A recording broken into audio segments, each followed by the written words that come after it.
इशाक, आंखें खोलो, सांस लो इशाक।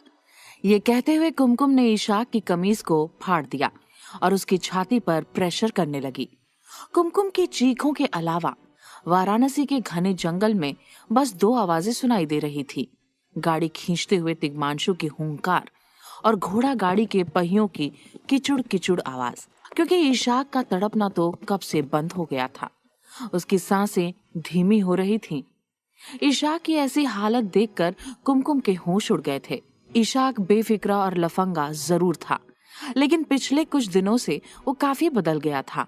सच कहें तो उसने अपनी हरम की औरतों को भी आजाद कर दिया था, मानो अब वो अपने सारे पाप को धो रहा था ताकि कुमकुम उसके प्यार को स्वीकारे। तुम्हारी वजह से मैं महाराज तक पहुंच पाई इशाक, तुम हमें यूं ही बीच रास्ते छोड़कर नहीं जा सकते, सांस लो। कहते हुए कुमकुम ने फिर से उसकी छाती पर दबाव डाला। इशाक के मुंह में से कुछ जहरीले पदार्थ बाहर निकला, लेकिन उसकी सांसें और धीमी होती जा रही थी। गाड़ी खींचते हुए तिग्मांशु के भी होश उड़े हुए थे। उसे लग रहा था कि वो अंधाधुंध गाड़ी खींच रहा था। कुमकुम, मुझे डर है कि हम भटक गए हैं। तिग्मांशु बौखला के बोल उठा। अचानक ही कुमकुम की नाक सिकुड़ने लगी, मानो वो पास में कुछ सूंघ रही हो। महाराज रुकिए, कहते हुए उसने तिग्मांशु को रोका। इशाक के लिए जो जड़ी बूटी चाहिए उसकी सुगंध मुझे पास से ही आ रही है। तिग्मांशु ने तुरंत गाड़ी रोकी। कुमकुम फटाफट उतरी। कुमकुम ने आसपास की हवा में सुगंध को सूंघते हुए गहरी सांस ली। सुगंध उस ओर से आ रही है। कुमकुम ने दक्षिण की ओर इशारा करते हुए कहा, मैं जड़ी बूटी लेकर आती हूँ। कहते हुए कुमकुम लगभग दौड़ के अंधेरे में कहीं चली गई। तिग्मांशु का दिल कांप उठा। कुमकुम रुको, वो चीखा, लेकिन कुमकुम तो आगे बढ़ गई थी। तिग्मांशु की असमंजस का पार न रहा। क्या करे वो? कुमकुम और उनके बच्चे की रक्षा करने उसके पीछे जाए या फिर इशाक का ख्याल रखे। अचानक ही इशाक ने गहरी सांस ली। इशाक, तिग्मांशु भाग के उसके पास गया। भगवान का लाख लाख शुक्र है तुम जिंदा हो। तिग्मांशु बोल उठा, लेकिन इशाक की हालत देखकर तिग्मांशु को भी पता चल गया कि अगर थोड़ी ही देर में कुमकुम उसके लिए जड़ी बूटी लेकर नहीं आई तो इशाक जिंदा नहीं रह पाएगा। जड़ी बूटी की सुगंध से जंगल के जिस अंदरूनी हिस्से में कुमकुम भाग के गई थी वहां काफी अंधेरा था। वो अंधेरे में ही गहरी सांस लेते हुए जड़ी बूटी का पौधा ढूंढने लगी। नसीब से वो पौधा कुमकुम से कुछ कदम दूरी ही था। कुमकुम तुरंत ही उस पौधे पर लपक पड़ी, लेकिन जैसे ही वो जड़ी बूटी तोड़ने गई, उसके हाथों ने पौधे के ऊपर पड़ी बेहद चिकनी और मोटी रस्सी को छुआ। कुमकुम को दूसरे ही पल रियलाइज हुआ कि वो कोई चिकनी रस्सी नहीं थी, बल्कि था तो एक और सांप, जैसे खुद के अस्तित्व का सबूत दे रहा हो। उस तरह सांप भी फुंकार उठा। महाराज! कुमकुम चीख पड़ी और मुड़कर वापस गाड़ी की ओर भागने गई। तभी उसके पीछे का नजारा देख उसकी सांसें अटक गई। कुमकुम के पीछे कम से कम 10-12 सांप थे। सबकी फन ऊपर थी, मानो कुमकुम को एकटक ताक रहे हों। कुमकुम शांति से उनके बीच से गुजरने गए, लेकिन अचानक 2 और सांप ने आके रास्ता रोक लिया। कुमकुम को लगने लगा कि सांपों में भी अंदर ही अंदर मिलीभगत थी और वो कुमकुम को घेर चुके थे। कुमकुम का दिमाग दौड़ने लगा। इतने सांप के बीच अपनी और अपने बच्चे की जान बचाकर कैसे निकले? अचानक ही उसने तिग्मांशु की आवाज सुनी। कुमकुम, तुम ठीक तो हो? तिग्मांशु अंधेरे में कुमकुम को इधर उधर देख रहा था। आगे मत आइए महाराज, कुमकुम ने चेतावनी दी, लेकिन तब तक तिग्मांशु उसके सामने पहुंच गया था। तभी तिग्मांशु ने वहां का नजारा देखा। भागो! अचानक ही तिग्मांशु को न जाने क्या हुआ कि उसने सांप के ऊपर से कूदकर कुमकुम का हाथ पकड़ लिया और फिर कुमकुम को भगाने लगा। ऐसे भागे मत, सांप डर जाएंगे। कुमकुम ने तिग्मांशु को शांत करने की कोशिश की, लेकिन तिग्मांशु ने कुमकुम को लेकर भागना बंद न किया। कुमकुम इतना तो जानती ही थी कि सांप से ज्यादा खूंखार एक डरा हुआ सांप होता था। कुमकुम की बात सही थी, क्योंकि डर कर अब सारे के सारे सांप तिग्मांशु और कुमकुम के पीछे भागने लगे, मानो उन्हें डस के मार देना चाहते हों। अचानक ही 2 तगड़े सांप तिग्मांशु के भागते पैरों से लिपट गए और तिग्मांशु धड़ाम करके नीचे गिरा। उसने अपनी आंखों से देखा कि कई और सांप उसके ऊपर चढ़ रहे थे। कुमकुम की चीख से पेड़ पौधे भी कांप उठे। महाराज! वहीं से कुछ मील दूर वाराणसी के जंगल की सीमा पर सुधांशु की सेना पहुंच चुकी थी। उसके सेनापति अपने सिपाही को हुक्म दे रहा था। बिल्ली से भी धीमी चाल चलना, सेनापति ने हुक्म दिया, और जो तिग्मांशु को मेरे पास लाएगा उसकी 7 पीढ़ी को कमाने की जरूरत नहीं पड़ेगी। ये सुनकर लखनऊ के बिकाऊ सिपाहियों की आंखें लालच से चमकने लगी। वाराणसी के जंगल में सब अलग अलग दिशाओं में तिग्मांशु को ढूंढने के लिए बिखर गए। दूसरी ओर वाराणसी में गंगा नदी के उस पार अपने घोड़ा गाड़ी में सुधांशु और सुखदेव बातें कर रहे थे। सुखदेव ने अपने कंधे से अपने राज्य का बिल्ला निकालकर सुधांशु को धरा था। आप ही लखनऊ के असली महाराज हैं, महाराज सुधांशु। चापलूसी करते हुए सुखदेव बोल उठा। मेरी ये दोस्ती स्वीकार करें, क्योंकि दुश्मन का दुश्मन दोस्त ही होता है। सुखदेव ने सुधांशु को खुद की पहचान दे दी थी। वैसे तो सुधांशु का मानना था कि अवध का महाराज उसके साथ था, तो उसे सुखदेव जैसे लोगों की जरूरत नहीं थी। लेकिन फिर भी उसने सुखदेव की पूरी बात सुनी थी और अब सुखदेव उसे अपना दोस्त बनाना चाह रहा था। विचार गलत नहीं था, लेकिन सुधांशु को अभी भी सुखदेव पर खास विश्वास नहीं था। कहीं वो तिग्मांशु का जासूस निकला तो। सुधांशु ने चुपचाप अपनी गाड़ी का दरवाजा खोला और सुखदेव को बाहर निकलने का इशारा किया। सुखदेव बाहर निकला तो सुधांशु बोल उठा। तुम्हारी दोस्ती स्वीकार करूंगा, लेकिन उसके लिए तुम्हें अग्नि परीक्षा से गुजरना होगा। ये बात सुखदेव को जची नहीं। अरे किसकी ऐसी मजाल कि सुखदेव की अग्नि परीक्षा ले। लेकिन फिलहाल उसे सुधांशु की जरूरत थी, क्योंकि सुखदेव का सुधांशु को मदद करने का कारण कुछ और था। क्या था वो कारण? क्या सुखदेव को भी अवध के महाराज ने भेजा था? क्या इरादे थे सुखदेव के? सुखदेव ने अचानक ही मुस्कुराते हुए कहा, लखनऊ के असली महाराज के लिए अग्नि परीक्षा देने को तैयार हूँ। ये सुनकर सुधांशु की शक्ल पर एक भी शिकन नहीं आई। वो बोला, जब तक तिग्मांशु मेरे हाथ नहीं आ जाता तब तक तुम यही रहोगे। भोर होने तक अगर तिग्मांशु का कोई अता पता नहीं मिला तो तुम्हारे सर को मैं अपने हाथों से काटूंगा। जो हुक्म सरकार। कहते हुए सुखदेव ने झुककर सुधांशु को नमस्कार किया और सावधान होकर वहां खड़ा रह गया। बस सुधांशु को अब तिग्मांशु का इंतजार था। उधर जंगल में तिग्मांशु को सांप ने अपने पास में भर लिया था। वो स्ट्रगल करके निकलने की कोशिश कर रहा था, लेकिन धीरे धीरे उसकी थकान बढ़ रही थी। कुमकुम ने पहले तो पागलों की तरह पत्थर मार के सांप को भगाने की कोशिश की थी, लेकिन सांप हिल ही नहीं रहे थे। बचाओ कुमकुम, घुटते हुए दम से तिग्मांशु बोल उठा। कुमकुम इतना डर गई कि उसके पास उस वक्त प्रार्थना करने के अलावा और कोई चारा नहीं था। हे महादेव, कुमकुम बोल उठी, मेरे सुहाग की रक्षा करें। ओम नमः शिवाय, ओम नमः शिवाय। कुमकुम अचानक ही मंत्र बोलने लगी। 2 ही पल में एक अजीब चमत्कार हुआ। कहीं से एक तीर आया और तिग्मांशु के गले पर लगा, लेकिन तिग्मांशु के गले पर एक मोटा सांप लिपटा था, इसलिए वो तीर सीधा सांप को लगा। तड़पते हुए सांप ने अपनी पकड़ तिग्मांशु के गले पर से ढीली की। तिग्मांशु फिर से सांस लेने लगा। एक सांप को मरता देख बाकी 3-4 सांप भी तीर के डर से तिग्मांशु पर से सरक के अंदर झाड़ियों में घुस गए। कुमकुम बौखला के आसपास देखने लगी कि कौन था जिसने इस तरह तीर मारकर तिग्मांशु की जान बचाई थी। लेकिन दूसरे ही पल उसे अपना जवाब मिल गया। कम से कम 10 सिपाही ने उन्हें चारों ओर से घेर लिया था। ये सुधांशु के ही सिपाही थे और साथ था उनका सेनापति। महाराज को बोलो कि जश्न की तैयारी करें। तिग्मांशु को बंदी बनाकर हम उनके पास लेकर आ रहे हैं। ये सुनकर तिग्मांशु और कुमकुम दोनों दंग रह गए। एक ओर तिग्मांशु और कुमकुम को सुधांशु की सेना ने पकड़ लिया और दूसरी ओर गाड़ी में इशाक जिंदगी और मौत के बीच झूल रहा था। तीसरी ओर अवध के राजमहल में एक नौकरानी ने आलीशान और राय सिंह के कमरे का दरवाजा बिना पूछे ही खोला। बदतमीज, महाराज और मेरे कमरे में इस तरह घुसने की जुर्रत कैसे की? कहते हुए आलीशान ने सोफे के पीछे से एक पतली लकड़ी निकाली। आलीशान के निजी नौकरों को वो पतली लकड़ी से बेहद डर लगता था, क्योंकि कभी भी उनके कोई निजी नौकर कोई गलती कर बैठे तो आलीशान उन्हें ये लकड़ी से खूब मारती थी। लेकिन नौकरानी की फूली हुई सांसें देखकर आलीशान के हाथ अटक गए। अब बकेगी भी, उसने गुस्से में कहा। राजमाता, कहते हुए नौकरानी अटक गई। आलीशान और राय सिंह बहादुर दोनों की आंखें चमकी। क्या अर्थशास्त्री को मिलने से पहले ही राजमाता चल बसी थी? ये तो अच्छी खबर थी। तभी नौकरानी ने पूरी बात की। राजमाता चल पा रही हैं। ये बात मानने में राय सिंह और आलीशान दोनों को कुछ पल लगे।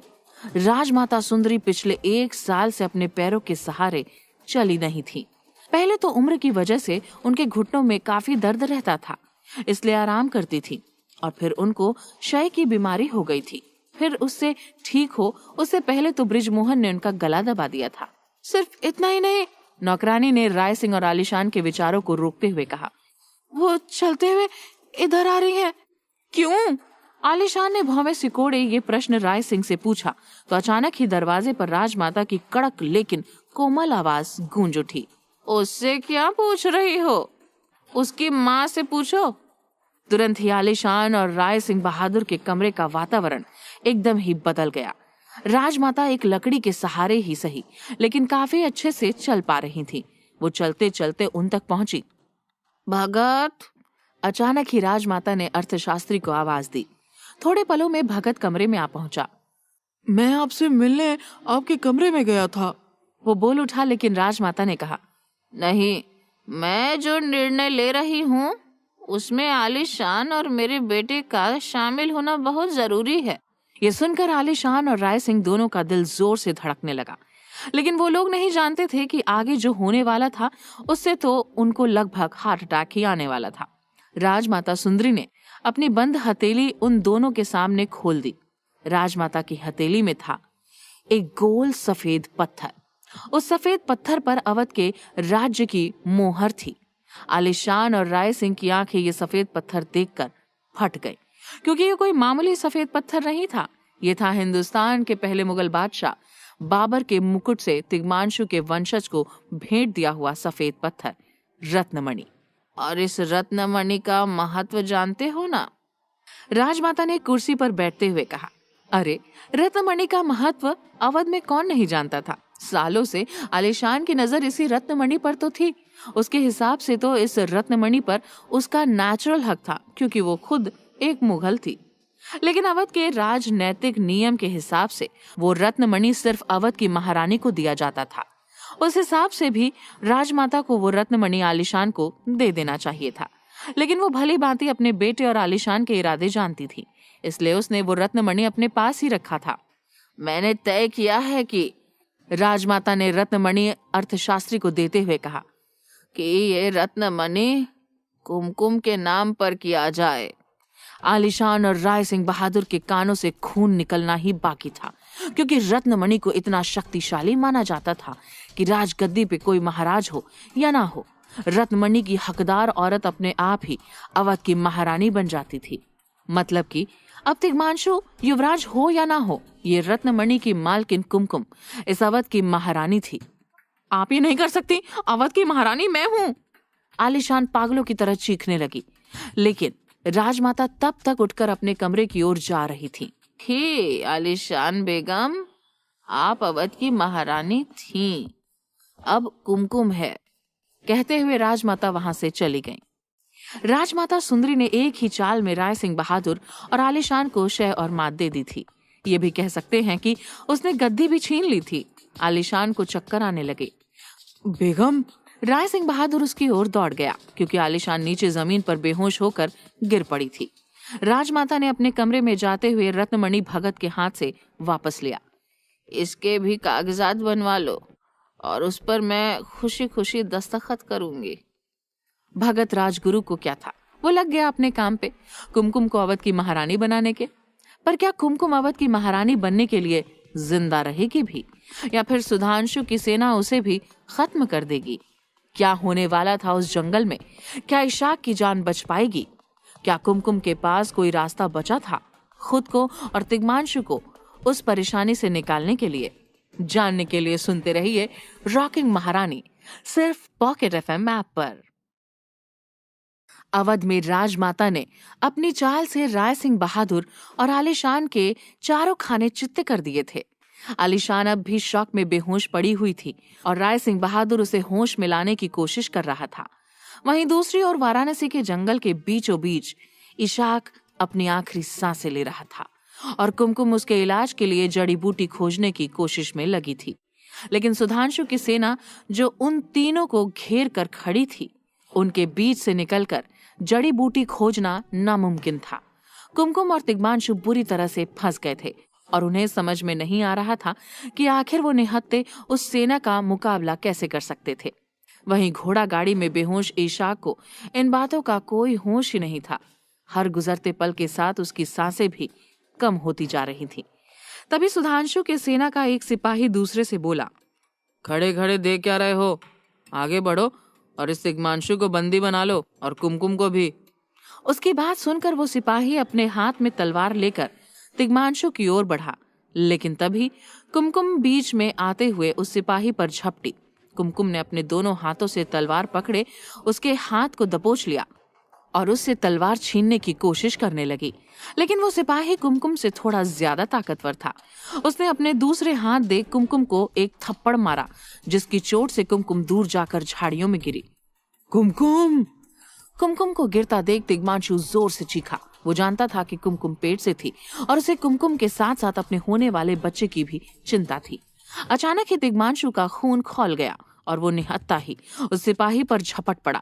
दोनों में हाथापाई होने लगी। वो सिपाही तिग्मांशु पर अपनी तलवार से वार कर रहा था और तिग्मांशु हर बार उसके वार से बचता हुआ उस पर जंगल में पड़े पत्थर फेंक रहा था। उन दोनों को इस तरह हाथापाई करता देख बाकी के सिपाही भी तिग्मांशु की ओर लपके। अगले ही पल वो सभी सिपाही हाथ में तलवार लेकर तिग्मांशु को घेर कर खड़े हो गए। झाड़ियों में गिरी कुमकुम ये देखकर घबरा गई। उसे ऐसा लगा जैसे एक बार फिर वो तिग्मांशु को खोने वाली थी। लेकिन तभी कुमकुम को झाड़ियों से आती हुई एक फुसफुसाहट सुनाई दी। जैसे ही कुमकुम ने पीछे देखा, उसे झाड़ियों में छुपी कोई पत्थर जैसी चीज दिखाई दी। जब कुमकुम ने झाड़ियां हटाकर देखा तो उसकी आंखें बड़ी हो गई। झाड़ियों में एक पुराना शिवलिंग छुपा हुआ था, जिससे लिपटकर एक काला नाग बैठा कुमकुम को ही देखे जा रहा था। अपने महादेव को वहां पाकर कुमकुम का मन भराया।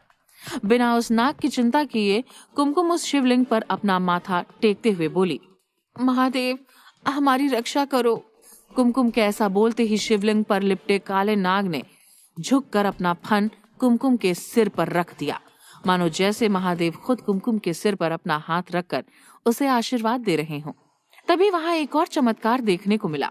वो सिपाही हाथों में तलवार लेकर तिग्मांशु पर वार करने ही वाले थे कि तभी अचानक उन पर मानो जहरीले नागों की वर्षा होने लगी। पर वो सभी सांप आसमान से नहीं बरस रहे थे, बल्कि वो उसी जंगल के सांप थे जो मानो जमीन से रेंगते हुए किसी मेंढक की तरह छलांग मारते हुए उन सैनिकों को डसते जा रहे थे।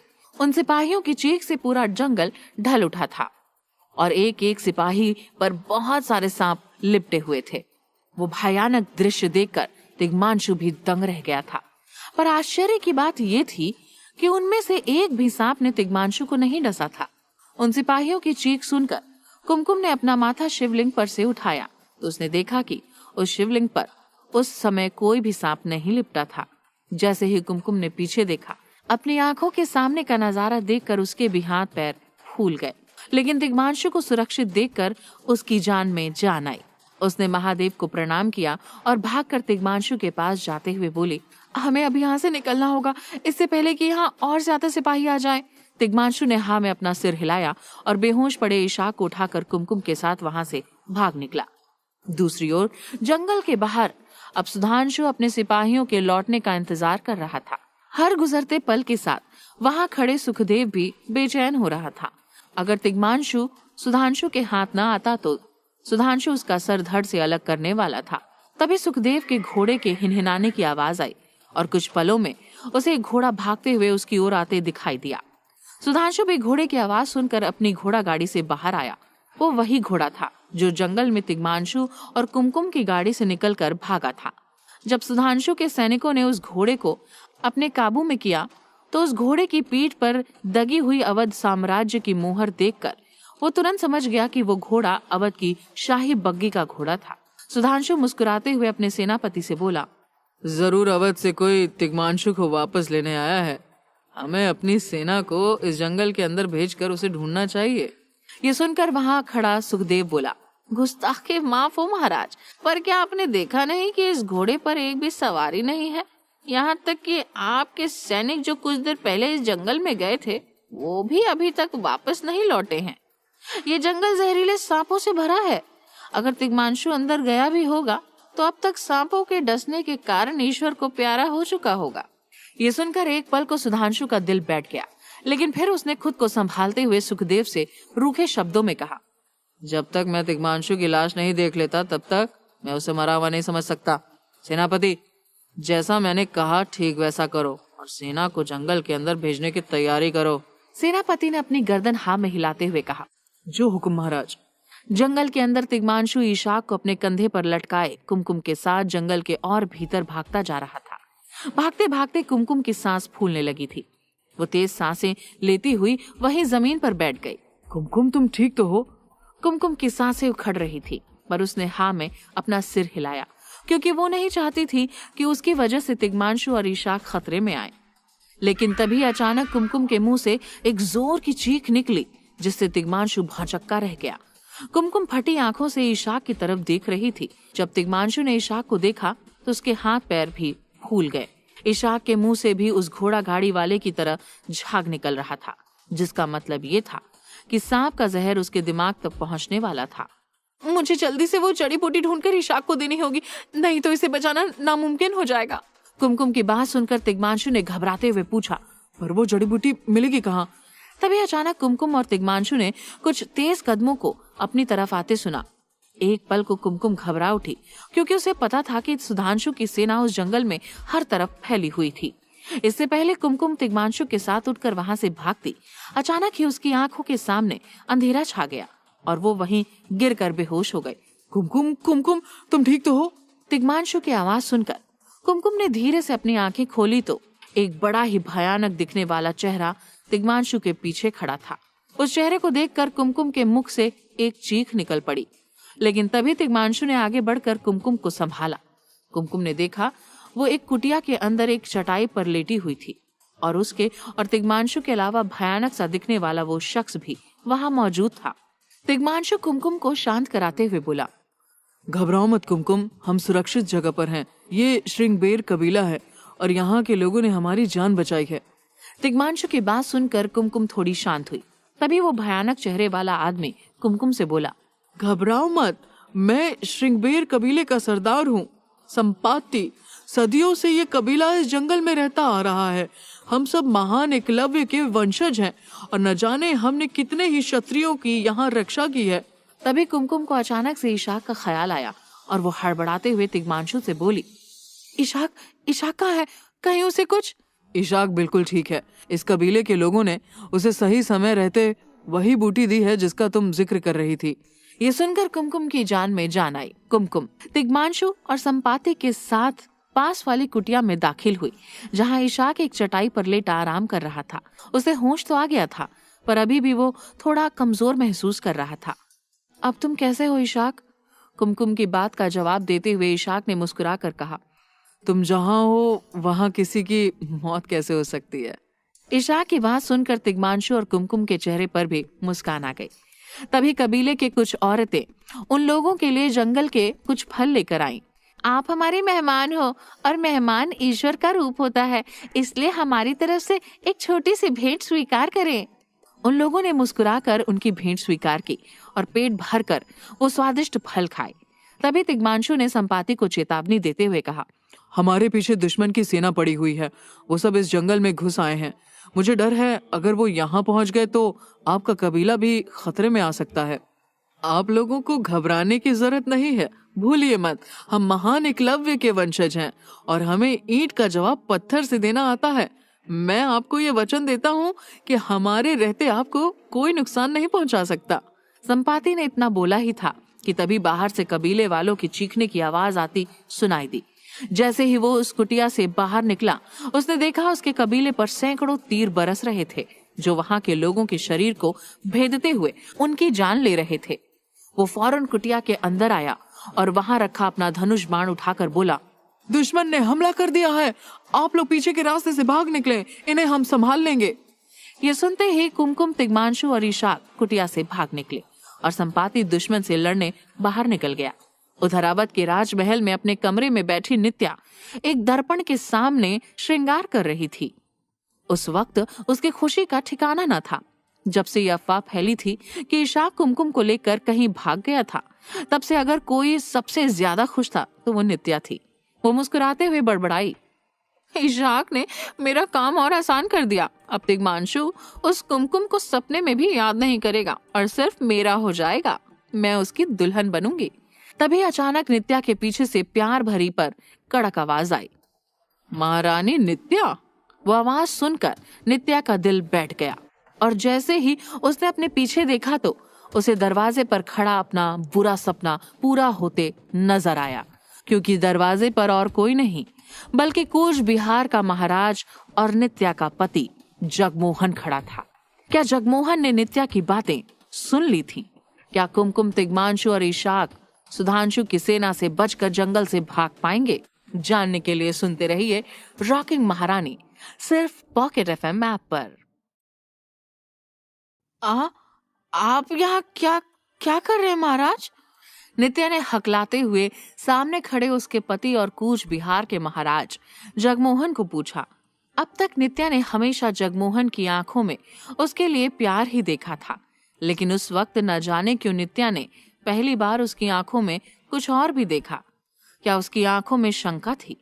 जगमोहन नित्या को एक टक ताड़ रहा था, मानो नित्या उसकी बीवी नहीं बल्कि कोई दुश्मन हो। कुछ देर की चुप्पी के बाद जगमोहन ने पूछा, पूछ लिए राजमाता के हाल? तुम तो यहाँ सिर्फ 15 दिन रहने वाली थी, तो फिर ऐसा क्या हो गया कि तुम यहाँ 3 महीने से ज्यादा रुक गई? जगमोहन के इस सवाल का नित्या के पास कोई जवाब नहीं था। जगमोहन की आंखें और आवाज बिल्कुल ठंडे थे, जिससे नित्या के शरीर में सिरहन सी दौड़ गई। जगमोहन का ऐसा रूप वो पहली बार देख रही थी। अचानक ही जगमोहन उसके पास आया और उसके चेहरे से लट हटाई। जगमोहन के अचानक छूने से नित्या के शरीर में कंपन हो उठी, वो भी घबराहट वाली। सच में तो 25 साल की नित्या और 55 साल के जगमोहन का रिश्ता थोड़ा अजीब था। दुनिया के लिए जगमोहन एक बहुत ही शक्तिशाली महाराज था। उसकी राजनीति से अंग्रेज भी थर थर कांपते थे। उसकी सेना भी इतनी ही तगड़ी थी। अवध और लखनऊ जैसे समृद्ध राज्यों की रोशनी भी कूच बिहार के सामने फीकी पड़ती थी।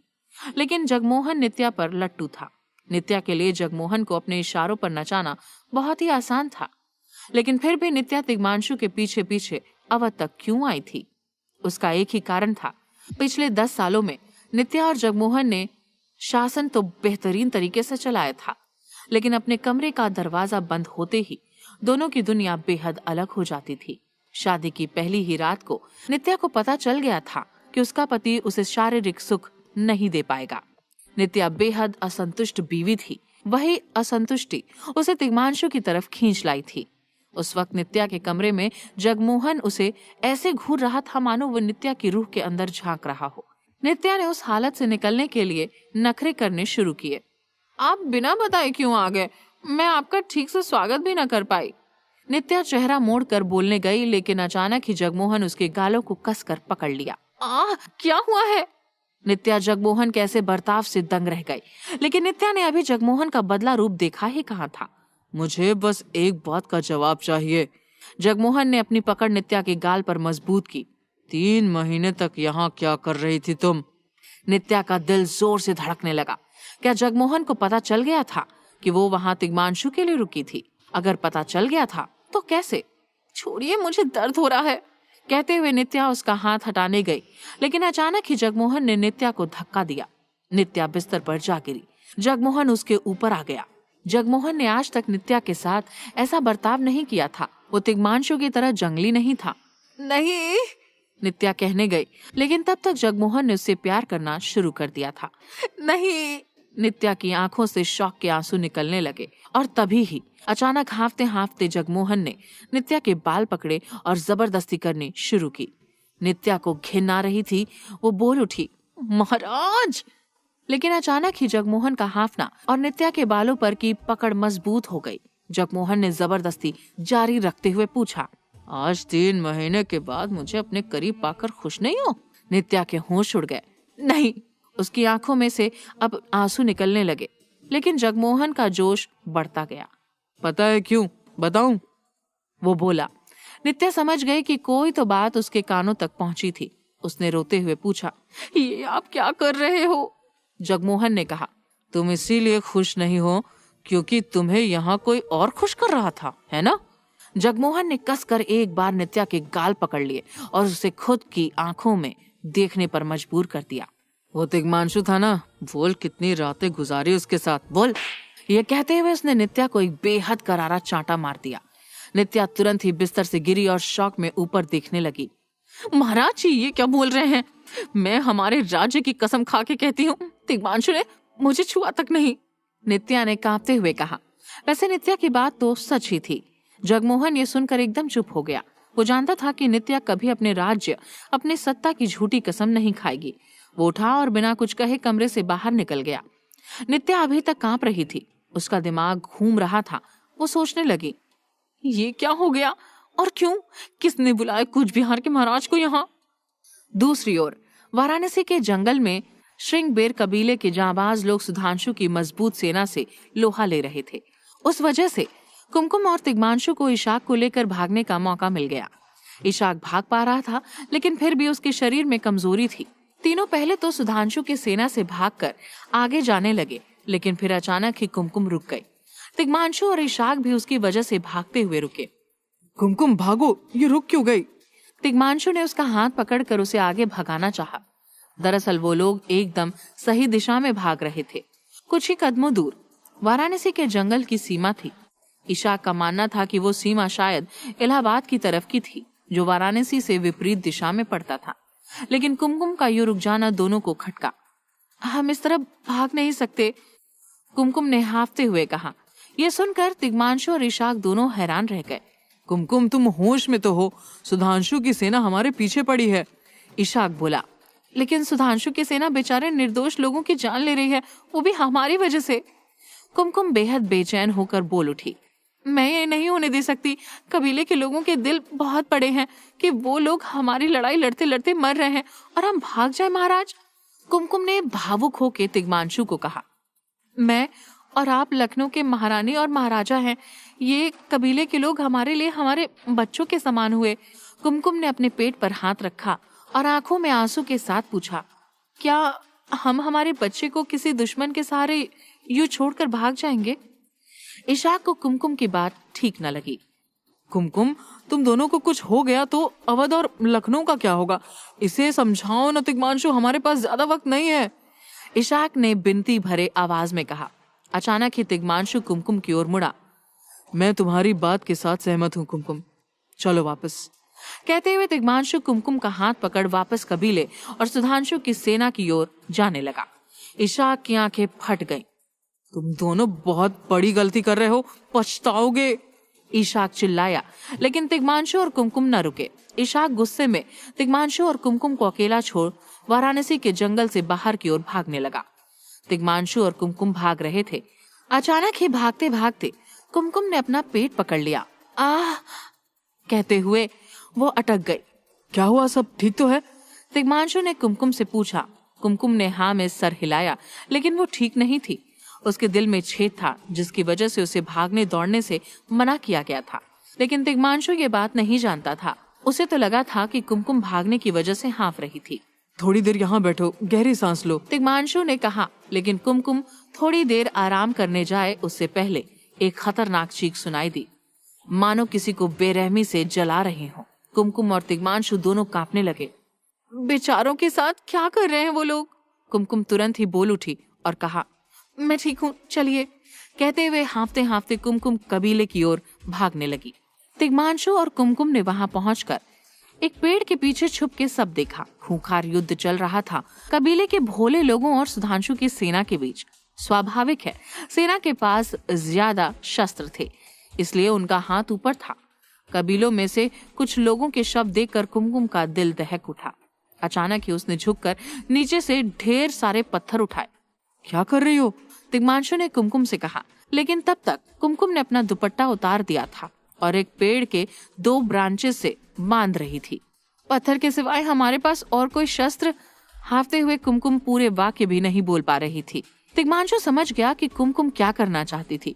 वो अपने दुपट्टे को गुलेल बनाकर पत्थर से वार करना चाहती थी। पत्थर थे भी बेहद नुकीले। आक्रमण करते हुए तिग्मांशु कुमकुम के हाथ से पत्थर लेता गया और दुपट्टे के जरिए सुधांशु की सेना पर फेंकता गया। तिग्मांशु और कुमकुम को पेड़ के पीछे से पत्थर मारते देख सुधांशु की सेना ने अपना निशाना उन्हें बनाया। तीर पर तीर मारते गए।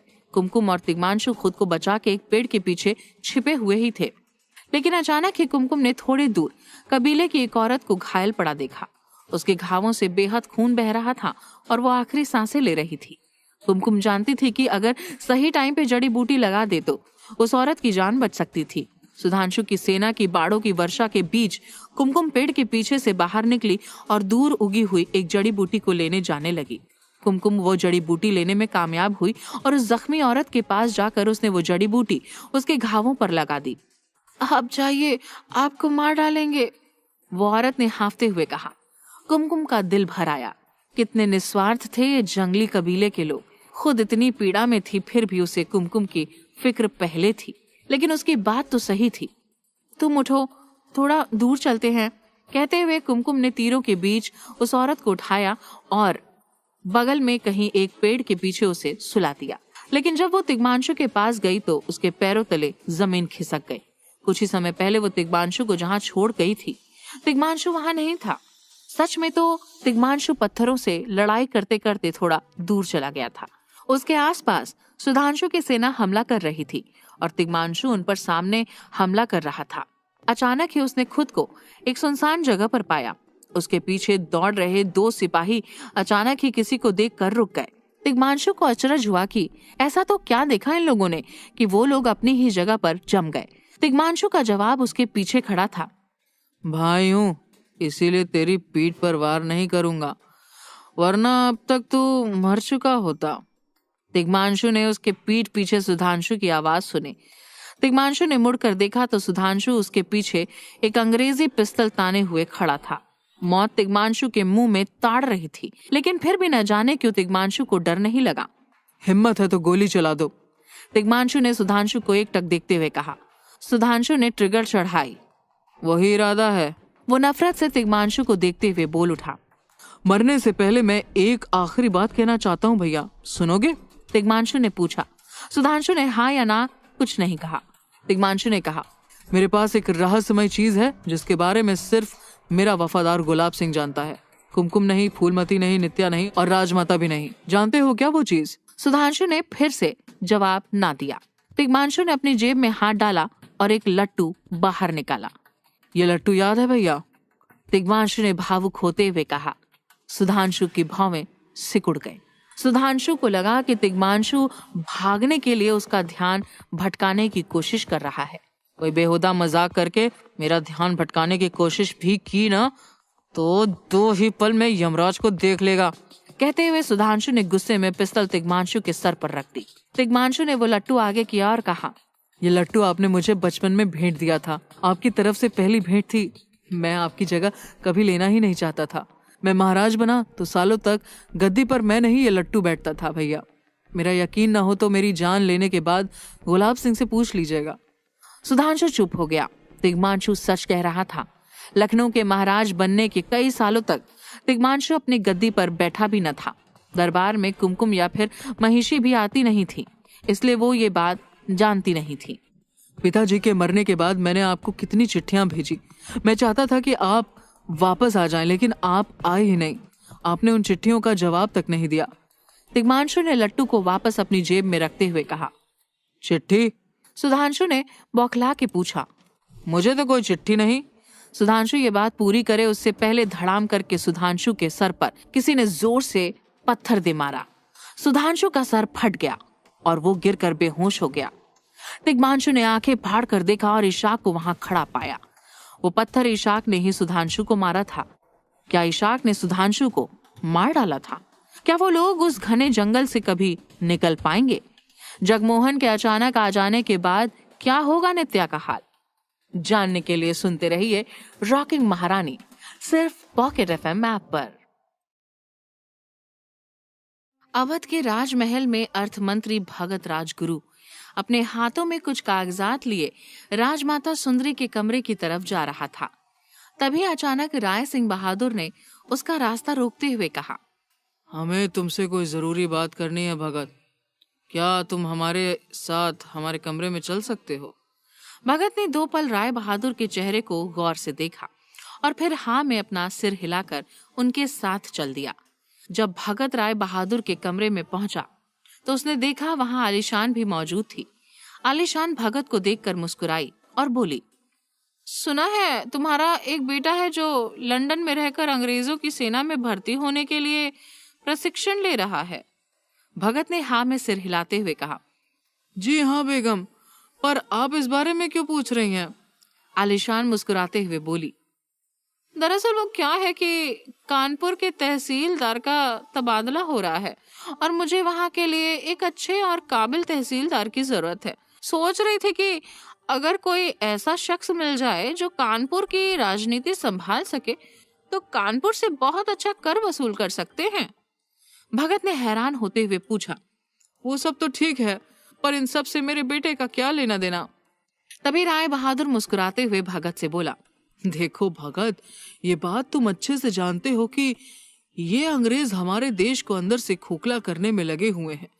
ऐसे में तुम्हारा बेटा इनकी सेना में भर्ती होकर बड़ा अफसर बन भी गया तो उससे हमारे देश का क्या फायदा होगा।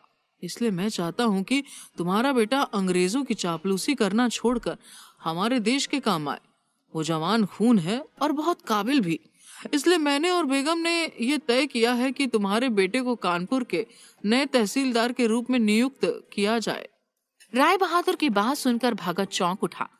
ये आप क्या कह रहे हैं महाराज? तुमने सही सुना, एक तहसीलदार का दर्जा बहुत बड़ा होता है। तुम्हारा बेटा अंग्रेजों की फौज में रहकर कितना ही कमा लेगा। उसकी जगह अगर वो कानपुर का तहसीलदार बनता है तो न सिर्फ कानपुर बल्कि पूरे दोआब का कर वसूल करके वो बहुत कुछ कमा सकता है। भगत सोच में पड़ गया। उसे इस तरह गहरी सोच में डूबा देख आलीशान और राय बहादुर मुस्कुरा कर एक दूसरे की तरफ देखने लगे। आपकी इस मेहरबानी के लिए आप मुझसे ऐसा कौन सा काम करवाना चाहते हैं? भगत ने कुछ पल विचार करने के बाद ये सवाल पूछा। आलीशान एक कुटिल मुस्कान के साथ बोली, बस एक छोटा सा काम है। तुम्हें राजमाता से वो रत्नमणि हासिल करना होगा और उसे मुझे लाकर सौंपना होगा। साथ ही इस वक्त तुम्हारे हाथ में जो कागजात हैं जिसमें ये लिखा है कि रत्नमणि का मालिकाना हक कुमकुम के नाम पर है, जिस वजह से उसे अवध की महारानी नियुक्त किया गया है, उसे बदलवा कर इन कागजातों पर मेरा नाम लिखवाना है। तभी भगत हल्की सी मुस्कान के साथ बोला, मतलब अब मुझे रिश्वत देकर आप मुझसे अपना उल्लू सीधा करवाना चाह रहे हैं? शायद अभी तक मैं आप दोनों से जैसे पेश आ रहा था उससे आपको कुछ गलतफहमी हो गई है। तो मैं आप दोनों को साफ साफ ये बता दूं कि अभी तक अगर मैं आपका साथ दे रहा था तो वो सिर्फ इस वजह से कि मेरी जिम्मेदारी और वफादारी हमेशा से ही अवध की गद्दी के प्रति रही है। लेकिन राजमाता ने वो रत्नमणि महारानी कुमकुम के नाम पर करते हुए उन्हें अवध की महारानी नियुक्त किया है, जिसका सीधा सा अर्थ है कि अब मेरा फर्ज महारानी कुमकुम का हुक्म मानना है। भगत की आंखों में वैसी ही बगावत नजर आ रही थी जैसे तिग्मांशु और कुमकुम के बाकी वफादारों की आंखों में नजर आती थी। उसकी बात सुनकर आलीशान गर्म मिजाज से बोली, भगत भूलो मत, तुम सिर्फ एक छोटे से मंत्री हो, जबकि मैं तुम्हारे बेटे को पूरे दोआब पर राज करने का एक मौका दे रही हूँ। क्या तुम नहीं चाहते तुम्हारी पुश्तें ऐशो आराम में अपनी जिंदगी बिताएं? भगत मुस्कुराते हुए बोला, माफ करे बेगम, विश्वासघात से गूंद कर रोटी खाना मेरे परिवार का रिवाज नहीं है। न जाने मेरे कितने ही पुश्तें राजगद्दी के वफादारी से रक्षा करती आई हैं। हम 2 रोटी कम ही सही, पर वो भी ईमानदारी की खाते हैं। इसलिए मुझे आपका कोई भी प्रस्ताव स्वीकार नहीं है। इतना कहते हुए भगत वहां से वापस जाने के लिए मुड़ा, पर उसकी बातों ने आलीशान का खून पहले ही खौला दिया था। आलीशान ने पास रखे एक कांच की बोतल उठाई और भगत के सिर के पीछे जोर से मारी। एक जोर की चीख के साथ भगत जमीन पर गिर पड़ा और उसके सर से खून निकलने लगा। मैं तुझे और तेरे कुनबे को राज करने का मौका देना चाह रही हूँ और तू मुझे ही ईमानदारी का पाठ पढ़ाने चला है। लगता है तुझे तेरी औकात दिखानी ही पड़ेगी। सिपाहियों! आलीशान की एक आवाज पर उसके कमरे के बाहर खड़े 2 सिपाही फौरन ही अंदर आ गए। आलीशान के इशारे पर राय बहादुर ने झुककर बेहोश हो चुके भगत राजगुरु के हाथ से वो कागजात ले लिए। इसे ले जाकर तहखाने में कैद कर दो और इसे पानी की एक बूंद भी नसीब मत होने देना। आलीशान का हुक्म पाकर वो दोनों सिपाही भगत के हाथ पकड़कर उसे जमीन से घसीटते हुए वहां से ले गए। आलीशान अपने हाथों में वो कागजात लेती हुई बोली, ये कागजात कभी भी राजमाता के हाथ नहीं लग पाएंगे। इन पर सिर्फ मेरा नाम होगा, सिर्फ मेरा। ये बोलते हुए आलीशान उन कागजातों को पढ़ने लगी, लेकिन अगले ही पल उसकी आंखें बड़ी हो गई और गुस्से से चिल्लाते हुए उसने वो कागजात हवा में उछाल दिए। वो कागज इधर उधर बिखर गए। राय बहादुर को समझ में नहीं आया कि आखिर आलीशान को हुआ क्या था। वो झुककर उन सभी कागजों को इकट्ठा करने लगा। जब उसकी नजर उन कागजातों पर पड़ी तो उसकी हैरत का भी ठिकाना न रहा। वो कागजात रत्नमणि के विषय पर नहीं थे, बल्कि वो मामूली से कागज थे जिनमें अवध के अकाउंट्स का हिसाब था। ये वो कागजात नहीं है जिनकी हमें जरूरत है। फिर वो रत्नमणि के असली कागज कहाँ हैं? कहीं वो पहले ही राजमाता के हाथ तो नहीं लग गए? राय बहादुर की बात सुनकर आलीशान गुस्से से बोली, ऐसा नहीं हो सकता। ये पूरी सल्तनत सिर्फ मेरी है और मैं इसे हासिल करने के लिए कुछ भी कर सकती हूँ।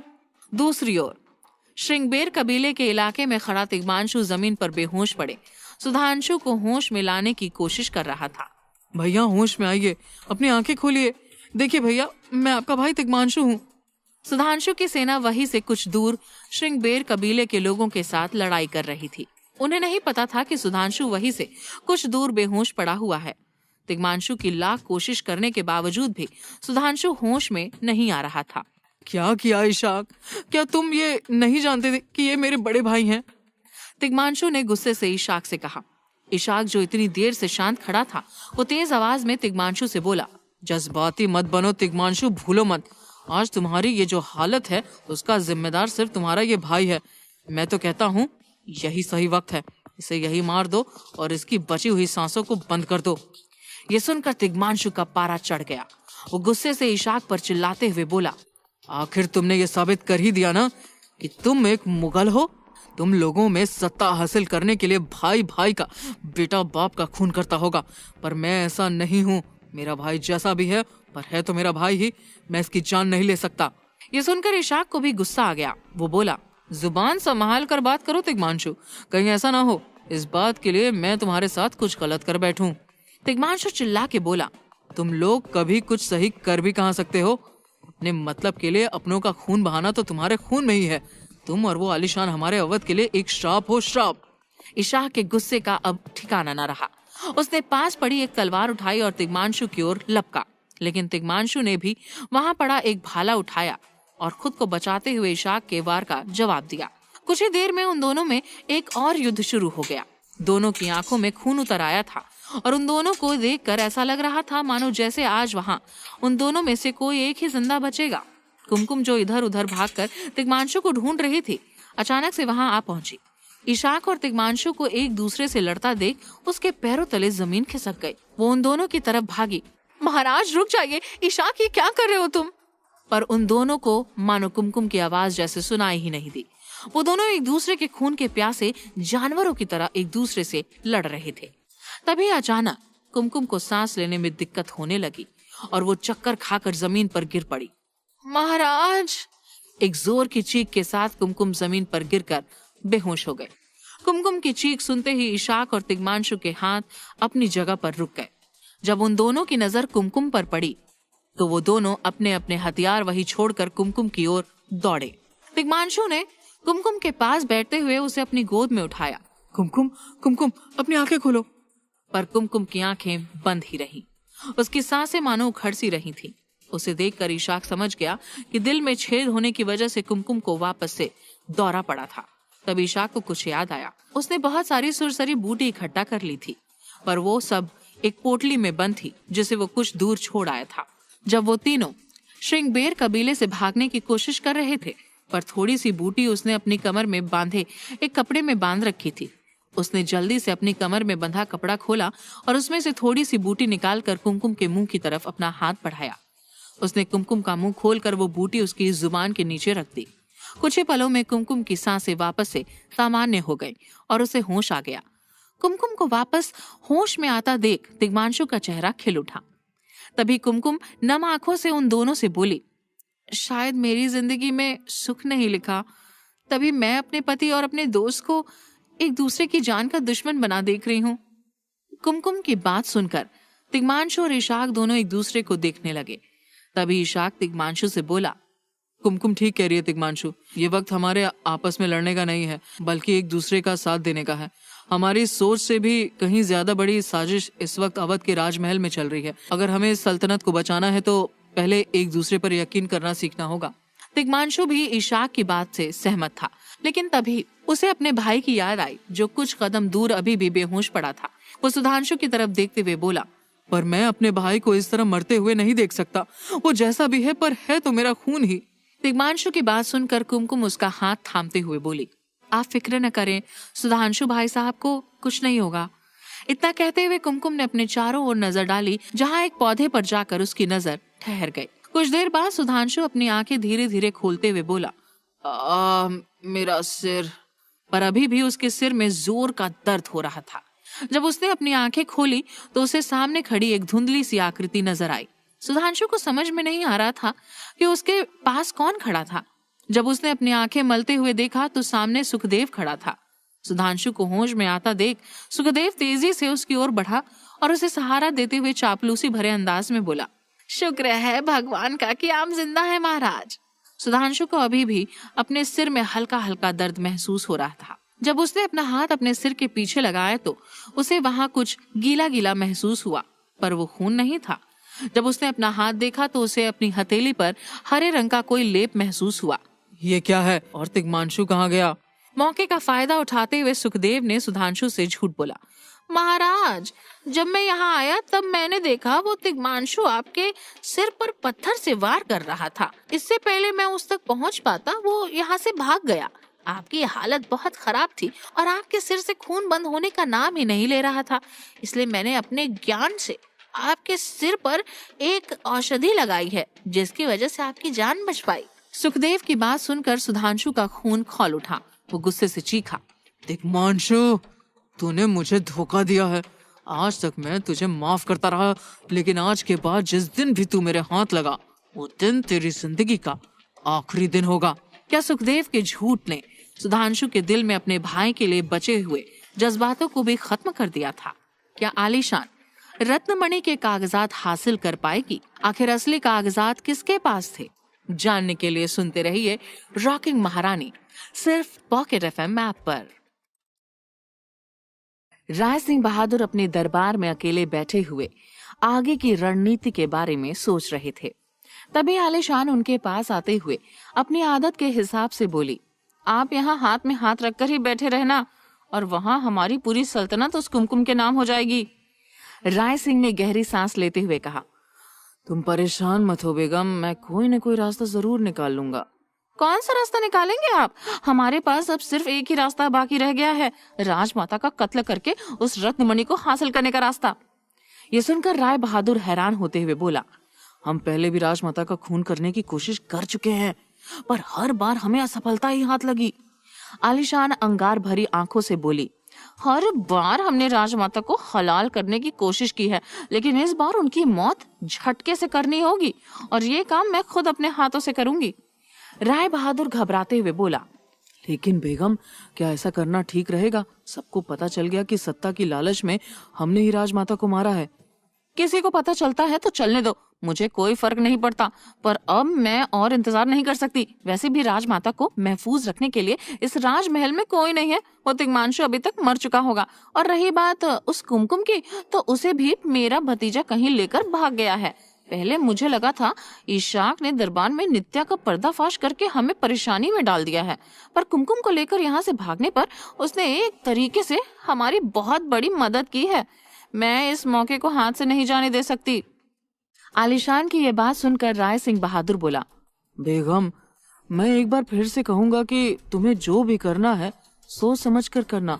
राजमाता की मृत्यु की खबर से पूरे राज्य में खलबली मच सकती है, और अगर हमारी प्रजा को पता चला कि राजमाता की किसी ने जान ली है तो वो उनके कातिलों को जिंदा नहीं छोड़ेगी, क्योंकि हमारी प्रजा राजमाता को अपनी सगी माँ के जैसे प्यार करती है, और अगर उनके ऊपर से उनकी माँ की छाया उठ गई तो कहीं प्रजा विद्रोह न कर बैठे। तभी अचानक वहाँ एक दमदार आवाज गूंजी, हमारे रहते अवध की प्रजा पर से उनकी माँ की छाया कभी नहीं उठ सकती। वो आवाज सुनकर जैसे ही आलीशान और राय बहादुर ने सामने देखा, वो डर के कांप उठे। उसके सामने कूच बिहार के महाराज जगमोहन खड़े थे। उस वक्त उस दरबार में राय बहादुर और आलीशान के दिल में सिर्फ एक ही बात का खौफ था कि कहीं महाराज जगन ने उनकी सारी बातें सुन तो नहीं ली थी। तभी महाराज जगन धीरे धीरे अपने कदम उनकी तरफ बढ़ाते हुए उनके पास आकर खड़े हो गए। आलीशान और राय बहादुर फटी आंखों से जगन मोहन को घूर रहे थे। तभी जगन मोहन बोले, आप लोग इस तरह से हमें क्यों देख रहे हैं? क्या आप लोग हमारा सम्मान करना भूल गए हैं? जगन मोहन के फटकार लगाते ही राय बहादुर ने अपने दोनों हाथ जोड़ते हुए उन्हें झुककर प्रणाम किया। वहीं आलीशान अपना हाथ उठाते हुए उन्हें मुगलैया अंदाज में सलाम करने लगी। महाराज, आप अचानक यहाँ कैसे? इससे पहले जगन मोहन राय बहादुर के सवाल का जवाब देते पीछे से राजमाता सुंदरी की आवाज आई, इन्हें मैंने बुलाया है। पीछे से एक छड़ी के सहारे चलती आ रही राजमाता को कूच बिहार के महाराज के साथ वहां मौजूद देख आलीशान और राय बहादुर बहुत कमजोर महसूस कर रहे थे। राजमाता, आपको महाराज जगन मोहन को तकलीफ देने की क्या जरूरत थी? अगर आपको इनसे कोई काम था तो मुझे बोल देती, मैं इनके पास चला जाता। राय बहादुर को बेवजह की औपचारिकता करते देख जगन मोहन बोले, राजमाता ने हमें यहाँ कोई बात करने के लिए नहीं बल्कि अपनी सुरक्षा के लिए बुलाया है। आलीशान भौवें सिकुड़ते हुए बोली, सुरक्षा के लिए राजमाता? आपकी सुरक्षा को लेकर हमसे ऐसी क्या भूल हो गई जो आपको महाराज जगन मोहन की मदद मांगने की जरूरत पड़ गई? क्या आप यहाँ सुरक्षित महसूस नहीं कर रही? राजमाता सुंदरी आलीशान का नाटक साफ समझते हुए बोली, जब अपने ही शरीर पर लगा घाव नासूर बन जाता है तब उस अंग को काटने के लिए तलवार का इस्तेमाल करना बहुत जरूरी है, नहीं तो पूरे शरीर में उसका जहर फैल सकता है। इस राजमहल में मुझे मारने की सैकड़ों बार कोशिश की जा चुकी है। मेरे बच्चे तिग्मांशु और कुमकुम, जिनकी वजह से मैं सुरक्षित महसूस करती हूँ, उनका भी कुछ पता नहीं है। ऐसे में मुझे महाराज जगन के अलावा और किसी का नाम नहीं सूझा जो मुझे सुरक्षा दे सके। आलीशान और राय बहादुर को एक बात की संतुष्टि थी कि जगन मोहन ने उनकी सारी बातें नहीं सुनी थी, पर उन्हें एक बात का अफसोस भी था।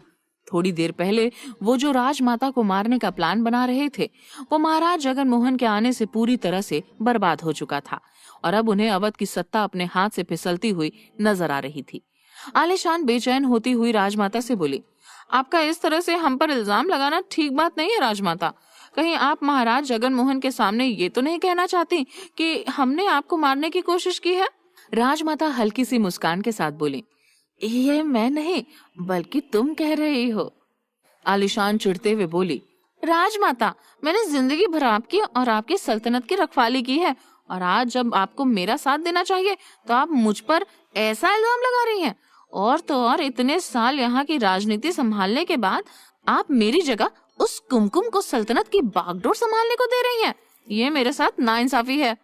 आलीशान ने सोचा अब सारी की सारी बात साफ शब्दों में जगन मोहन के सामने कर देनी चाहिए ताकि उसे भी लगे कि आलीशान के साथ नाइंसाफी हुई है। राजमाता सुंदरी गंभीर स्वर में बोली, ये तुम बोल रही हो बेगम, जिसने मुझसे जबरदस्ती उन कागजातों पर अंगूठा लगवाया था जिसमें तिग्मांशु को युवराज पद से हटाने की बात लिखी थी। क्या वो नाइंसाफी नहीं है? तुम दोनों अच्छी तरह से जानते हो कि ये साम्राज्य मेरे पोते तिग्मांशु का है। ये बात जगन मोहन के लिए शॉकिंग थी, लेकिन तिग्मांशु का नाम सुनकर वो कोई अलग सोच में पड़ गया और उसके सामने नित्या का चेहरा घूमने लगा, पर राजमाता की वजह से उसने कुछ नहीं बोला। किस तिग्मांशु की बात कर रही हैं आप, जो अपनी जिम्मेदारियों से मुंह मोड़कर यहाँ से कब का भाग गया है? वो और रही बात कुमकुम की, तो शायद आपने लोगों को बात करते नहीं सुना। आपकी लाडली कुमकुम आपके परिवार पर काला दाग लगाकर मेरे भतीजे इशाक के साथ कहीं भाग गई है और आप हैं कि उसे महारानी बनाकर रखना चाहती हैं। आलीशान की बात सुनकर राजमाता का मुंह खुला का खुला रह गया। ये तुम क्या बकवास कर रही हो? कुमकुम ऐसा कभी नहीं कर सकती। कुमकुम ने ऐसा ही किया है, वो आपकी आंखों में धूल झोंक कर भाग चुकी है। अभी भी वक्त है राजमाता, अपनी आंखें खोलिए, आलीशान ने ताना देते हुए कहा। राजमाता सुंदरी भौचक्की रह गई थी। उन्हें अभी भी अपने कानों पर विश्वास नहीं हो रहा था। वहीं आलीशान को अपना फेंका दाव सही निशाने पर लगता महसूस हो रहा था। जगन मोहन के लिए भी ये सारी बातें शॉकिंग थी। तभी वहां एक सिपाही आकर जोर से बोला, युवराज तिग्मांशु महारानी कुमकुम और हुजूर इशाक के साथ महल की तरफ आ रहे हैं। ये सुनकर आलिशान और राय बहादुर के पैरों तले जमीन खिसक गई और दोनों बड़ी बड़ी आंखों से एक दूसरे की तरफ देखने लगे। वही राजमाता, जिनका मुंह अभी कुछ देर पहले उतर गया था, उनके चेहरे पर भी एक बड़ी सी मुस्कान आ गई। हाँ तो बेगम, तुम क्या कह रही थी?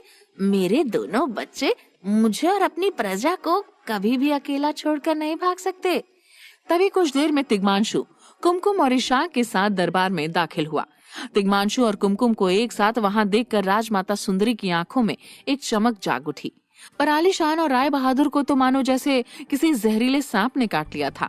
एक और भी शख्स था जिसे तिग्मांशु की वहां मौजूदगी पसंद नहीं आ रही थी, और वो था कूच बिहार का महाराजा जगन मोहन। दादी, आप ठीक हो गई? राजमाता को अपने पैरों पर खड़ा देख तिग्मांशु खुश होता हुआ उनके गले लग गया। वहीं राजमाता को स्वस्थ देख कुमकुम के अंदर भी खुशी की एक लहर दौड़ गई। तभी आलिशान गुस्से से तिग्मांशु से बोली, तुम्हारी राजमहल में घुसने की जरूरत कैसे हुई? तुम्हें पता नहीं है कि तुम्हें युवराज पद से हटा दिया गया है? आलिशान इतना ज्यादा बौखलाई हुई थी कि वो कुछ भी अनाप शनाप बोले जा रही थी। तभी राजमाता आलिशान को याद दिलाते हुए बोली, भूल तो तुम गई हो आलिशान। तुमने भले ही तिग्मांशु को जबरदस्ती युवराज पद से हटा दिया हो, पर रत्नमणि की मदद से मैंने उसकी पत्नी को अवध और लखनऊ की महारानी बनाया है। इसलिए तुम कोई नहीं होती तिग्मांशु को यहाँ आने से रोकने वाली। कुमकुम और तिग्मांशु को समझ में नहीं आ रहा था कि राजमाता आखिर क्या बोलना चाह रही थी, लेकिन तभी आलिशान अपने दिमाग का इस्तेमाल करती हुई बोली, अगर ऐसा है तो कहाँ है वो कानूनी कागजात जिनमें कुमकुम को महारानी बनाने की बात लिखी हुई है? वो कागजात थोड़ी ही देर में मेरे पास पहुंच जाएंगे। भगत गुरु उन्हें मेरे पास लेकर आता ही होगा। राजमाता की बात सुनकर आलिशान मन ही मन मुस्कुराई, क्योंकि अब उसे इस बात का पता चल चुका था कि रत्नमणि के कागजात राजमाता के पास नहीं थे, और रही बात भगत की, तो उससे तो वो पहले ही निपट ली थी। पर अब सवाल ये था कि आखिर वो कागजात थे कहाँ। उस वक्त आलिशान ने वो जानना जरूरी नहीं समझा और आगे का दांव खेलते हुए कहा, ठीक है, जब भगत वो कागजात लेके आए तो एक बार सबके सामने उन्हें पढ़िएगा जरूर। कहीं ऐसा ना हो कि बाद में कोई बोले कि तिग्मांशु के साथ किसी भी तरह का भेदभाव हुआ है। इतना कहकर आलिशान वहां से चली गई और राय बहादुर भी उनके पीछे पीछे निकल गया। ये सारी बातें कुमकुम और तिग्मांशु को नहीं पता थी, वो बस उन्हें समझने की कोशिश कर रहे थे। तभी तिग्मांशु की नजर वहां मौजूद कूच बिहार के महाराज जगन मोहन पर पड़ी, जिन पर उसने अभी तक ध्यान ही नहीं दिया था। वो उनके पास जाकर हाथ जोड़ते हुए बोला, कूच बिहार के सम्राट को मेरा सादर प्रणाम। पर जगन मोहन बिना कुछ बोले ही वहां से चला गया, जो तिग्मांशु को बहुत अजीब लगा। तभी राजमाता बोली, तुम दोनों बहुत थके हुए लग रहे हो। तुम दोनों अपने कमरे में जाकर थोड़ा आराम करो। मैं देखती हूँ तुम्हें कौन इस राजमहल से बाहर निकालता है। जब वो सब अपने अपने कमरों की तरफ जा रहे थे, तभी तिग्मांशु की नजर दक्षिण महल की छत पर टहल रही फूलमती पर पड़ी। अचानक ही उसके कदम रुक गए और वो एक टक नजर से फूलमती को देखने लगा। तभी कुमकुम उसके पास आते हुए धीरे से बोली, मैं दादी को उनके कमरे में ले जाती हूँ, आप एक बार जाकर फूलमती से मिल लें, उसे आपकी जरूरत है। फूलमती को अभी तक नहीं पता था कि तिग्मांशु, कुमकुम और इशाक अवध वापस लौट आए हैं। वो अभी भी कुमकुम और इशाक के नाम पर फैली अफवाह की गलतफहमी में गुस्से से टहल रही थी। तभी दक्षिण महल की छत पर उसे एक जानी पहचानी आवाज सुनाई दी, फूलमती। जैसे ही फूलमती ने अपने पीछे देखा, वहां तिग्मांशु खड़ा था। फूलमती ने तिग्मांशु के वहां होने की उम्मीद नहीं की थी, इसलिए एक पल को वो किसी मूर्ति की तरह जमकर खड़ी रही। लेकिन तभी तिग्मांशु फूलमती की तरफ बढ़ा और उसे अपनी बाहों में लेते हुए बोला, मुझे माफ कर दो फूलमती, मुझे उस रात तुमसे ऐसा बर्ताव नहीं करना चाहिए था। तिग्मांशु के ऐसा बोलते ही फूलमती के दिल से मानो एक बहुत बड़ा बोझ उतर गया था। लेकिन तभी उसके दिल में अचानक से फिर से एक भारीपन सा महसूस होने लगा, जब उसकी नजर महल के नीचे खड़े इशाक पर पड़ी। अचानक से फूलमती के हाथ पैर फूल गए। वो तिग्मांशु से हटकर खड़ी हो गई। तिग्मांशु को लगा जैसे फूलमती अभी भी उसके उस बर्ताव के लिए नाराज थी, लेकिन इस बार उसे फूलमती की आंखों में अपने लिए नाराजगी नहीं, बल्कि अपने लिए प्यार कम होता नजर आ रहा था। इससे पहले तिग्मांशु फूलमती से कुछ बोलता, फूलमती बिना कुछ कहे वहां से चली गई। तिग्मांशु को उसका व्यवहार बहुत अजीब सा लगा। वो यही सोचते हुए मुख्य महल में अपने कमरे की तरफ चल दिया। जब तिग्मांशु अपने कमरे में पहुंचा तब उसे वहां कुमकुम ना मिली। वो कुमकुम से फूलमती के बारे में कुछ बात करना चाहता था, क्योंकि उसकी गैर मौजूदगी में एक कुमकुम ही थी जो फूलमती के साथ थी। पर कुमकुम को वहां ना पाकर वो राजमाता के कमरे में गया, ये सोचकर कि शायद कुमकुम वहां हो। राजमाता अपने बिस्तर पर लेटी हुई थी, पर कुमकुम वहां पर भी नहीं थी। तभी अचानक उस महल की एक मंजिल से किसी के चीखने की आवाज सुनाई दी। वो आवाज नित्या के कमरे से आई थी। जैसे ही तिग्मांशु नित्या के कमरे की चौखट पर पहुंचा, उसने देखा जमीन पर कुमकुम हाथ में खून से सना खंजर लेकर बैठी थी और उसके पास ही नित्या की लाश पड़ी थी, जिसके सीने पर एक घाव था जिससे लगातार खून बह रहा था। ये देखकर तिग्मांशु के होश उड़ गए और वो फटी आंखों से कुमकुम को देखता रह गया। क्या कुमकुम ने नित्या का खून कर दिया था, या फिर कोई उसे फंसाने की कोशिश कर रहा था? क्या नित्या की मौत से अवध को राजा जगमोहन के कहर को झेलना होगा? कुमकुम किस तरह उस मुसीबत से बाहर निकलेगी? जानने के लिए सुनते रहिए रॉकिंग महारानी, सिर्फ पॉकेट एफएम ऐप पर। कुमकुम, ये तुमने क्या किया और क्यों? तिग्मांशु ने हैरान होते हुए पूछा। कुमकुम हाथ में चाकू लिए एक बुत की तरह खड़ी थी। तिग्मांशु दौड़कर नित्या के पास गया। नित्या, नित्या आंखें खोलो। तिग्मांशु ने अब तक नित्या के सर को अपने गोद में रख लिया था। तिग्मांशु कुमकुम पर चिल्लाने लगा। क्यों किया ये तुमने? क्या बिगाड़ा था मेरी नित्या ने तुम्हारा? कुमकुम हकलाते हुए बोलने लगी। मैं कमरे में उसके मुंह से आगे के शब्द ही नहीं निकल रहे थे। थोड़ी देर में तिग्मांशु की चीखें सुनकर राजमहल के सारे लोग एक के बाद एक नित्या के कमरे में इकट्ठा होने लगे, राय सिंह बहादुर और आलिशान के अलावा। वो दोनों आलिशान के कमरे में बैठे हुए थे। आलिशान अभी भी गुस्से में कांप रही थी।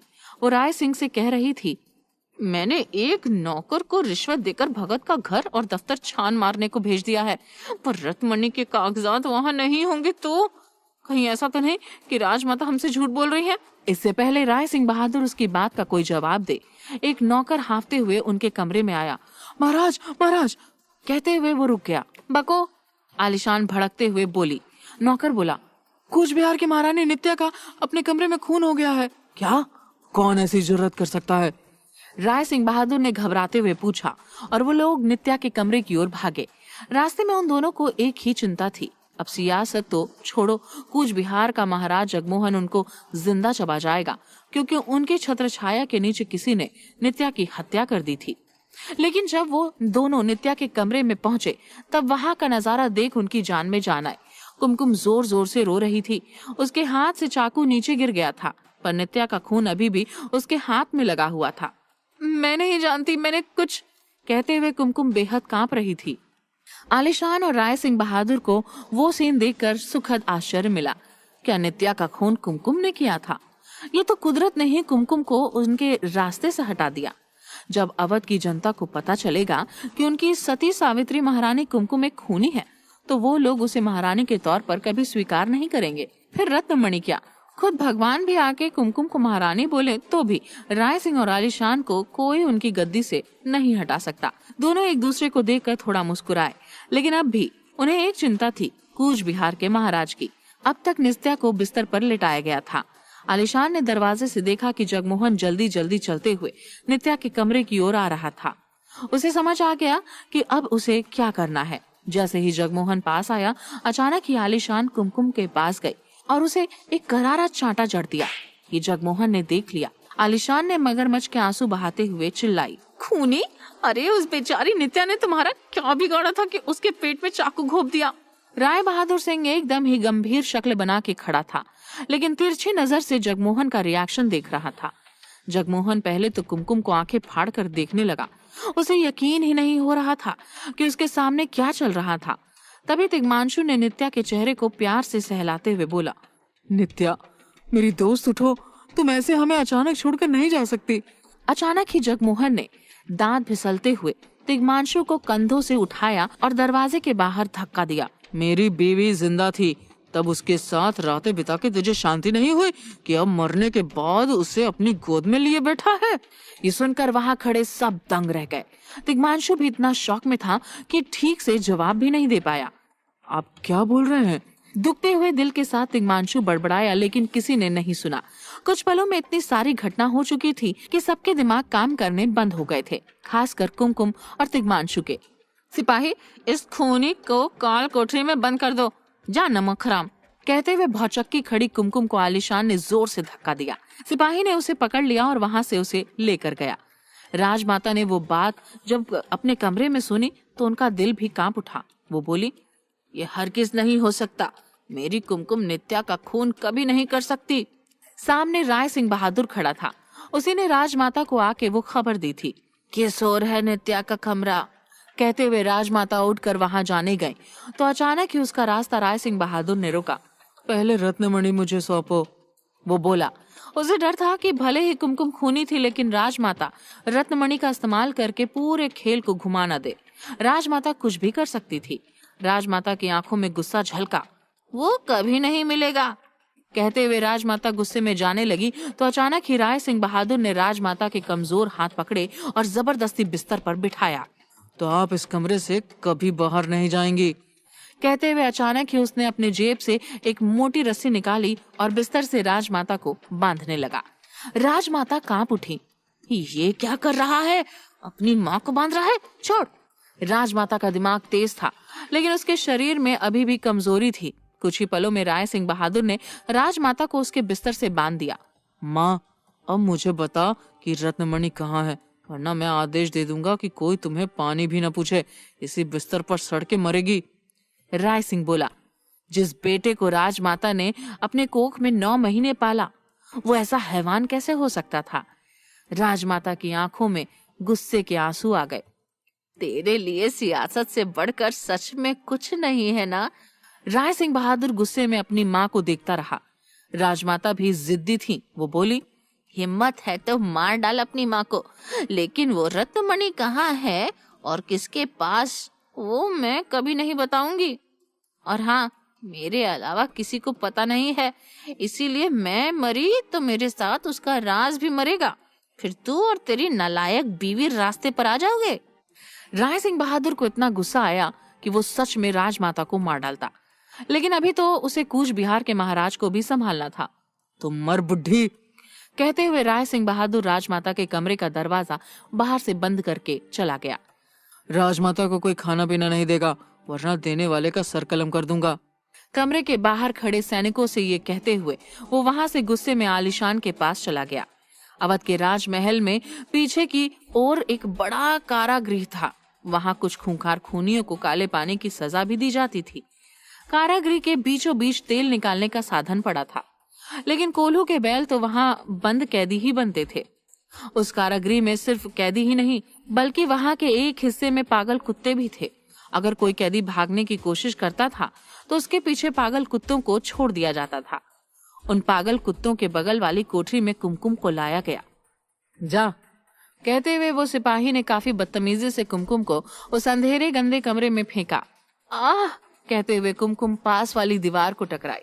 अचानक ही पास वाले कमरे में पागल कुत्तों के भौंकने की आवाजें आने लगी।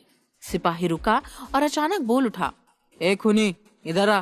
कुमकुम को उसकी बदतमीजी ठीक न लगी, लेकिन अभी वो होश में ही नहीं थी। वो उसके पास गई। अचानक ही उस सिपाही ने अपने हाथ में एक चाकू लिया, कुमकुम का हाथ पकड़ा और बेरहमी से एक बड़ा घाव किया। आह! ये क्या कर रहे हो? कुमकुम चीख उठी। सिपाही ने कोई जवाब नहीं दिया। उसने बस कुमकुम की काटी हुई चमड़ी को कुत्तों के कमरे में डाला। कुत्तों ने उस चमड़ी को खा लिया। अब किसी दिन ये कुत्ते तुझे भी खाएंगे। कहते हुए वो सिपाही वहां से चला गया। दरअसल वो सिपाही था गुलशन, जो आलिशान का बेहद करीबी और वफादार था। आलिशान गुलशन के घर की तिजोरियां भर के रखती थी और ये सबके साथ बदतमीजी करता रहता था। गुलशन को वैसे ही कैदी संभालने को दिए जाते थे जो बेहद खतरनाक हो। अब कुमकुम भी उनमें से एक थी। गुलशन के जाने के बाद कुमकुम अपने उस अंधेरे कारावास की ठंडी जमीन पर बैठ गई। उसकी आंखों से आंसू बह रहे थे। उसने तुरंत अपने दुपट्टे का एक हिस्सा फाड़ा और अपने घाव पर बांध दिया ताकि खून बंद हो। फिर नित्या के कमरे में क्या हुआ वो अकेले बैठे बैठे सोचने लगी। सच तो ये था कि कुमकुम राजमाता को अपने कमरे में छोड़ उसके कमरे में शाम की जड़ी बूटी बनाने जा रही थी। तभी ही उसने नित्या के कमरे से कुछ आवाजें सुनी थी। ये क्या कर रहे हो? नित्या चीख रही थी। नित्या का कमरा कुमकुम से थोड़ा दूर था, लेकिन अचानक ही नित्या का इस तरह चिल्लाना कुमकुम को ठीक नहीं लगा। वो तुरंत ही नित्या के कमरे की ओर जाने लगी। जैसे ही वो उसके कमरे के करीब पहुंची, अचानक ही उसने देखा कि कोई आदमी नित्या के कमरे से भागते हुए निकला। वो आदमी कौन था कुमकुम को समझ नहीं आया, लेकिन वो तुरंत ही नित्या के कमरे में मुड़ी और नित्या के शरीर पर चाकू देख उसके होश उड़ गए। नित्या को बचाने के लिए कुमकुम ने उसके पेट से चाकू तो निकाला, लेकिन नित्या आखिरी सांसें ले रही थी। उतनी देर में तिग्मांशु भी भागते हुए नित्या के कमरे में पहुंच गया था और तब तक नित्या दम तोड़ चुकी थी। कौन था वो आदमी? किसको कहूं ये सच? क्या मेरा सच कोई मानेगा भी? कुमकुम ये सोच रही थी। अब क्या करने वाली थी कुमकुम? क्या वो खुद को बेगुनाह साबित कर पाएगी? दूसरी ओर फूलमती के कमरे में सन्नाटा छाया हुआ था। तिग्मांशु फूलमती के बिस्तर पर अपने सर पर हाथ रखे बैठा था। फूलमती पास में खड़ी थी। नित्या की मौत पर तिग्मांशु इतना मातम मना रहा था, ये देखकर फूलमती को जलन भी हुई। फूलमती के दिल में उन दिनों काफी अजीब भावनाएं पैदा होती थी। जैसे थोड़ी देर पहले वो तिग्मांशु को इग्नोर कर इशाक के पास चली गई थी और अभी तिग्मांशु का इस तरह मातम मनाना उसे चुभ रहा था। सन्नाटे को चीरते हुए फूलमती बोली, एक बात कहूं महाराज? तिग्मांशु ने ऊपर नहीं देखा। उसके लिए तो जैसे उसकी दुनिया ही खत्म हो गई थी। फूलमती ने आगे कहा, कुमकुम मेरी सौतन है। पिछले कई महीनों से उसका दिमाग काफी तेज हो गया है। वो चालाक है, स्वार्थी है, करमजली है, लेकिन महाराज कुमकुम खूनी कभी नहीं हो सकती। ये सुनकर तिग्मांशु ने फूलमती की ओर देखा। फूलमती तिग्मांशु के पास घुटनों पर बैठी और कहने लगी, मानती हूँ कि उसके हाथ में आपने चाकू देखा, पर क्या आपने कुमकुम को चाकू चलाते देखा? तिग्मांशु चौंक गया। वो जानता ही नहीं था कि फूलमती में इतनी मैच्योरिटी भी हो सकती थी। वो तिग्मांशु को बोलने के लिए शब्द नहीं मिल रहे थे। फूलमती ने कहा, मैं ये नहीं कह रही कि आप मेरी बात का यकीन करें महाराज, लेकिन इतना जरूर कह रही हूँ कि कुमकुम को खुद को निर्दोष साबित करने का एक मौका दें। तिग्मांशु को फूलमती की ये बात दिल पर लग गई। उसे तुरंत एहसास हुआ कि उसने कुमकुम पर बिना सोचे समझे इल्जाम लगाकर बहुत बड़ी गलती की थी। वो कुछ भी बोले बिना वहां से तुरंत उठा और आलीशान और राय सिंह बहादुर के कमरे की ओर जाने लगा। उधर राय सिंह बहादुर और आलीशान कमरे में अकेले नहीं थे। उनके साथ जगन मोहन था, जो सुन्न पड़ गया था।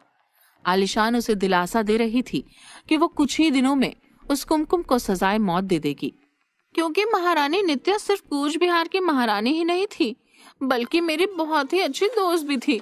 कहते हुए आलीशान झूठ मूठ कर रोने लगी। राय सिंह बहादुर ने जगन मोहन को कहा कि उसने महारानी नित्या की अंतिम विधि के लिए कूच बिहार तक पहुंचाने की तैयारी कर दी थी। ये सुनकर जगमोहन उठ खड़ा हुआ। नित्या का अंतिम संस्कार यही होगा, वो बोला। ये सुनकर आलीशान और राय सिंह को तो जैसे ज्यादा चापलूसी करने का मौका मिल गया। बिल्कुल महाराज, जैसा आपका हुक्म। आलीशान झुककर सलाम करते हुए बोल उठी। जगन मोहन कमरे के बाहर जाने गया, फिर रुका और मुड़ा। मेरा दिल कह रहा है कि महारानी कुमकुम ने नित्या की हत्या नहीं की है, खूनी शायद। कहते हुए जगन मोहन ने आलीशान और राय सिंह को घूरते हुए बोला, खूनी शायद कोई और है। ये कहकर जगन मोहन वहां से चला गया। आलीशान और राय सिंह अपनी जगह से हिल नहीं पाए।